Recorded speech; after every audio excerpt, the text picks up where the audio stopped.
대피해 지역에서 중앙합동조사가 진행되면서 피해 규모가 계속 늘고 있습니다. 복구 작업은 폭염까지 겹쳐 더 힘겨워지고 있습니다. 현직 군수의 치적을 알리는 기념물이 보은군 60여 곳에 생겼습니다. 지나친 치적 홍보 아니냐는 비판에 그만큼 군수가 잘했다는 증거 아니겠냐는 반박도 이어지고 있습니다. 과수화상병으로 충북 사과와 배 재배 면적의 5.7%가 사라졌습니다. 피해 농가들은 대체 작물을 찾지 못해 고심하고 있습니다. 여러분 안녕하십니까? 계속해서 충북 지역 뉴스입니다.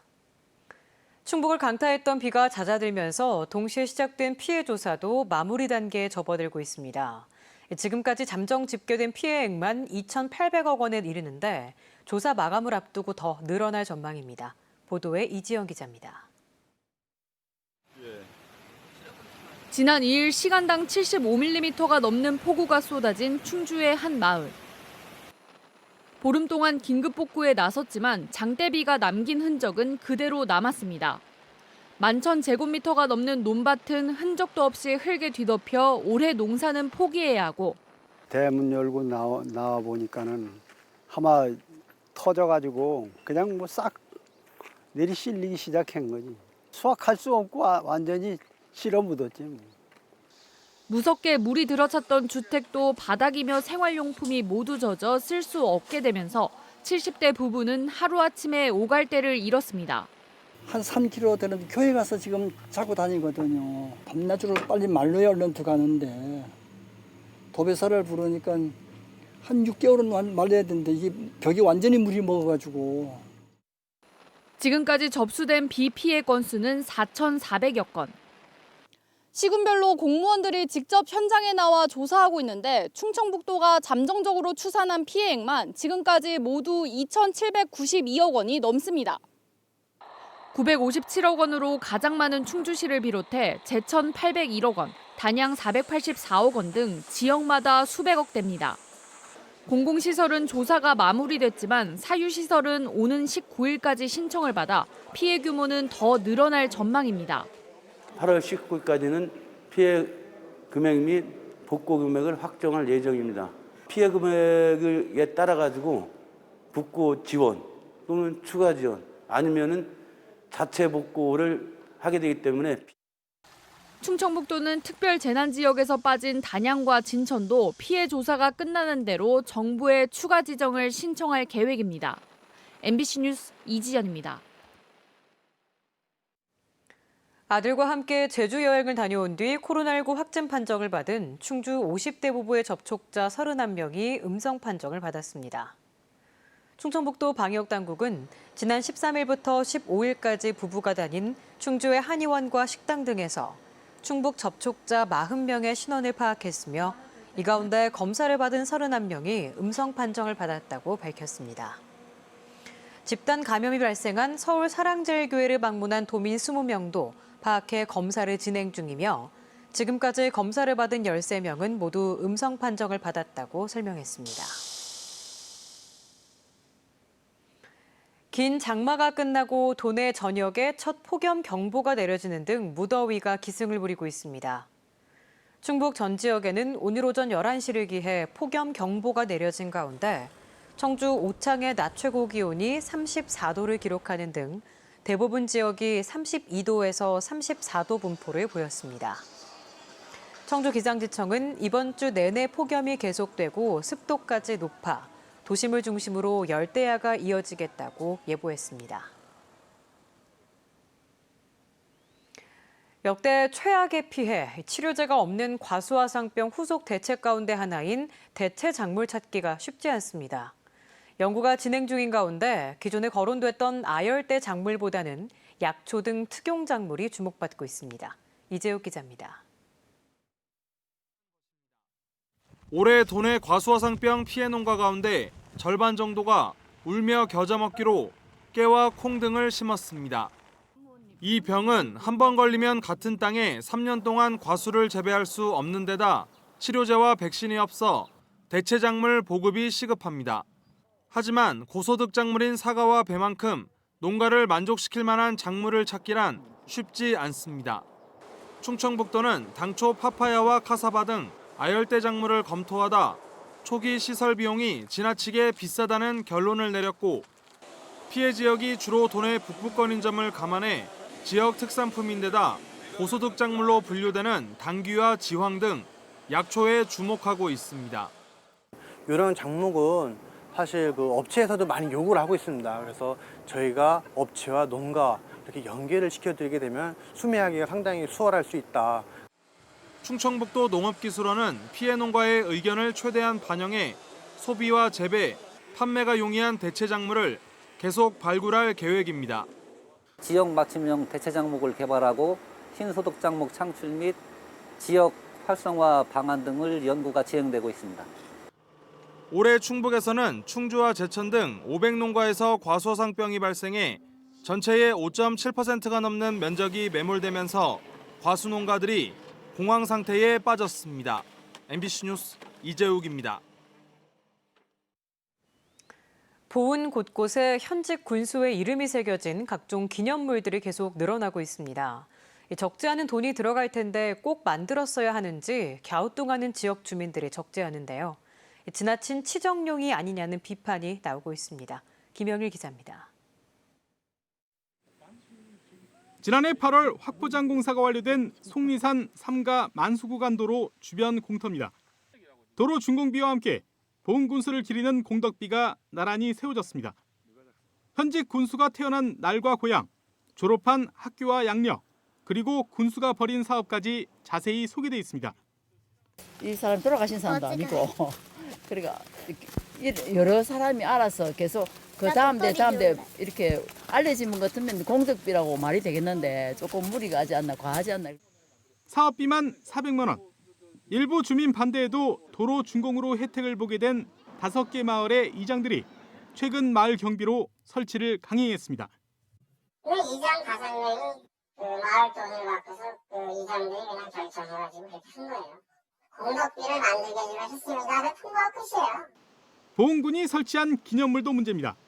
새롭게 준공되는 건물이나 공원은 물론 리모델링된 건물 주변에도 보란 듯이 현직 군수 이름이 새겨진 기념물이 설치됐고 말티제 정상에는 보훈지명 탄생 600주년 기념비와 안내문, 기념식수 안내석 2개를 포함해 무려 4개의 기념물이 확인됐습니다. 심지어 기부를 받아 조성한 공원이나 전직 군수가 사업을 마무리한 공원에도 현직 군수 이름이 새겨진 기념물이 세워졌습니다.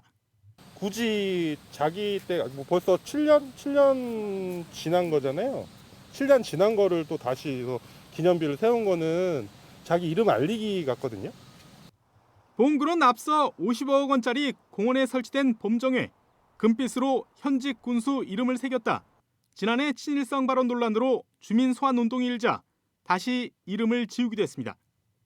보훈의 한 사회단체가 확인한 현직 군수 이름이 새겨진 기념물만 무려 60여 개. 현직 군수가 지나치게 치적 홍보에 나서는 것 아니냐는 지적이 나오고 있습니다. 자기의 치적 쌓기에 군비나 국비나 다 사용해서 지금 사용하기 있기 때문에 실질적으로 국민들을 위한 사업이 아니라 개인의 치적 쌓기 사업이 아니냐. 이에 대해 보훈군은 현직 군수가 3선을 거치면서 그만큼 기념비를 새길 만한 일을 많이 한 것이라고 해명했습니다. 공사 같은 게 많이 있었으면 뭐 건물이든 도로든 공사를 많이 했으면 그 수량에 따라 그것도 상대적으로 같이 연동이 될 것 같고. 누구를 위해 무엇을 위해 설치되는지 모를 기념물이 계속 늘고 있는 것에 대해 주민들의 시선은 결코 곱지 않아 보입니다. MBC 뉴스 김영일입니다. 지난 13일 개막해 닷새 동안 온라인 비대면으로 진행된 제16회 제천국제음악영화제가 오늘 막을 내렸습니다. 7편이 출품한 세계 음악영화의 흐름 국제경쟁 부문에서는 이탈리아 출신 지오 아를로타 감독의 제거리, 잠비아 록밴드의 전설이 심사위원 만장일치로 대상에 선정돼 상금 2천만 원을 받았습니다. 8편이 경합을 벌인 제작 지원 프로젝트에서는 고영재 감독의 아치의 노래 등 모두 5편에 총 1억 원의 제작 지원금이 돌아갔습니다. 사상 처음 비대면으로 진행된 이번 영화제에는 22개 나라의 음악 영화 80여 편이 온라인 공식 상영관을 통해 영화 애호가들을 찾아갔습니다. 제16회 제천국제음악영화제. 축조된 지 50년이 넘은 도내 저수지에 대한 안전진단과 재구축, 개보수 사업이 추진됩니다. 충청북도는 한국농어촌공사 등과 함께 도내에서 축조 50년이 지난 저수지 600여 곳에 대한 안전점검을 실시하고 보수가 필요한 곳을 선정해 재구축 등 중장기 대책을 추진합니다. 최근 집중호우로 충북에서는 충주와 제천, 옥천에 있는 노후 저수지 5곳의 둑이 무너졌습니다. 충청북도 교육청이 코로나19 여파로 경제적 어려움을 겪고 있는 폐교 임차인들에게 대부료를 최대 80%까지 감면하기로 했습니다. 폐교를 교육과 사회복지시설로 쓰고 있는 임차인은 대부료의 80%를, 소득 증대시설로 쓰고 있는 임차인은 50%를 감면합니다. 도교육청은 감면액이 폐교 40곳에서 2억 5천만 원에 이를 것으로 예상된다며 공유재산 심의회를 통해 최종 결정할 계획입니다. 제천시가 피해복구 지역에서 지적 측량 수수료를 50% 감면합니다.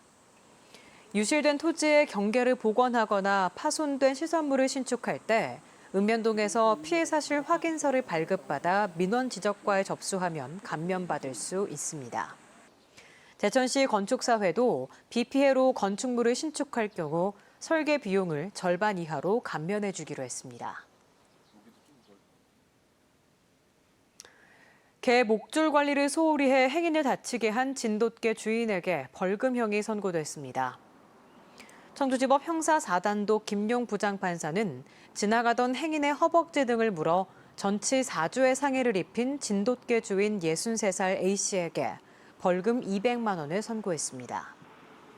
A씨는 지난해 12월 청주시 옥산면 자신의 집에서 기르던 진돗개의 목줄을 단단히 묶지 않아 이 개가 지나가던 행인을 물어 크게 다치게 했습니다.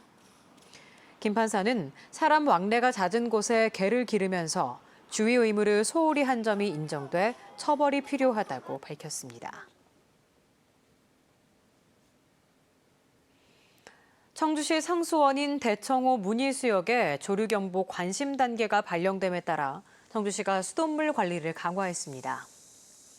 청주시 상수도사업본부는 대청호에서 정수장으로 들어오는 원수에 대한 모니터를 강화해 조류 발생 물질과 독소 유입을 차단하고 있다고 밝혔습니다.